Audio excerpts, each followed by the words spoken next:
নয়াগ্রামে।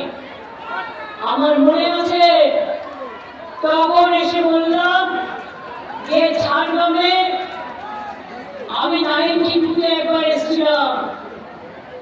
আমার একটা জনসংযোগ যাত্রা ছিল। আমি লুকিয়ে বেলপাহাড়ি থেকে চৌগ্রামে গেছিলাম স্কুটারে করে, সবাইকে এড়িয়ে। আমাকে যেতে দেওয়া হচ্ছিল না।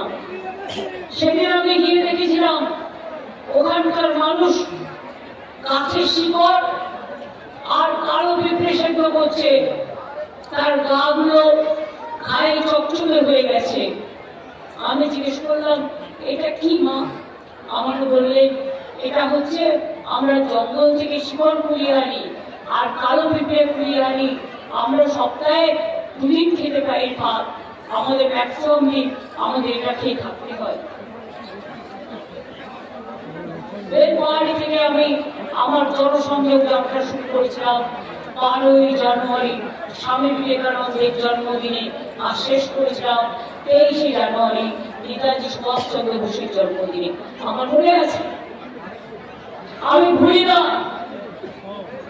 নয়াগ্রাম স্টেডিয়ামে এসে সিদ্ধান্ত নিয়েছিলাম এখানকার ছেলে মেয়েরা যারা আত্মসমর্পণ করবে তাদের হোমগার্ডে চাকরি দেওয়া হবে, স্পেশাল হোমগার্ডে। এবং আমরা গিয়েছিলাম। মনে রাখবেন, অন্যরা ভুলে যেতে পারে, আমি ভুলি না। বিনা পয়সায় রেশন দিয়েছিলাম আদিবাসীদের হাতে, যাতে তারা দুটো ভাত খেতে পায়। জানেন কবে থেকে আমি দিতে শুরু করলাম? সাইকেল। শুনে রাখুন, আমার এখানে চৌরামণি মাহাতো, বীরবাহাদুর সোরেন, কালীপদ সোরেন, চিন্ময়ী মারান্ডি, মঙ্গল সোরেন, সকলেই আছে। বসুন সুরঙ্গী, অজিত, আমার চৌরামণি মাহাতো, ছত্রধর মাহাতো, সবাই আছে। আমি ঝাড়গ্রাম রাস্তা দিয়ে যাচ্ছি। এই রাস্তাটা আমার খুব পছন্দ। তো আমি যেতে যাচ্ছি, আমার সঙ্গে একটা বাচ্চা ছেলে, তখন সে ক্লাস 5-এ পড়ে, এখন তো অনেক বড় হয়ে গেছে। সে তখন আমার গাড়ির কাছে এসে বললো, দিদি দিদি, শুধু মেয়েরা সাইকেল পাবে, ছেলেরা পাবে না? আমি দেখলাম এটা তো ঠিক বলেছে। তখন আমি বললাম, না, সবাইকে ফ্রিতে সাইকেল দেওয়া হবে।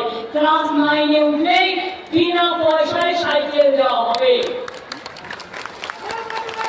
আমার জনশিক্ষা বাচ্চাদের থেকে নেয়া। আমি